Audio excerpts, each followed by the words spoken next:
I'm going to expose the marketing tool used by buyer's agents to claim that they buy under market value properties to lure property investors in. And if you're not careful, this mistake could cost you tens of thousands of dollars. Behind me is a contract to sell for one of my clients that recently purchased their property for $700,000. And as you can see, it actually settles in a couple of weeks on the 10th of March, 2026. Now, I've run a valuation with one of the banks.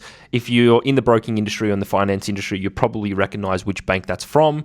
But they have valued the property at $754,000. Now, mind you, it hasn't even settled yet, and there's supposedly $54,000 of equity in the property. Now, if I was a buyer's agent, I would be saying, look at this, Mr. Client, we've just purchased a property for $700,000. The bank's come back and valued it at $754,000. We've made you $54,000. Our $15,000 to $20,000 fee is completely justified. But one thing you're missing here is that the banks are businesses too, and one way that they can attract new customers, especially property investors, is by providing very generous property valuations. Now, where this can become dangerous is if the banks are valuing or overvaluing your property, you're extracting equity from that property up to 80%, and then there is a downturn in the market, or you're unable to sell your property at that value. Now, what happens is you could potentially be in negative equity territory depending on how overvalued that valuation was. Now, as I'm recording this video, there hasn't been a downturn in the property market yet, but we never know what is around the corner. And in the areas that have been heavily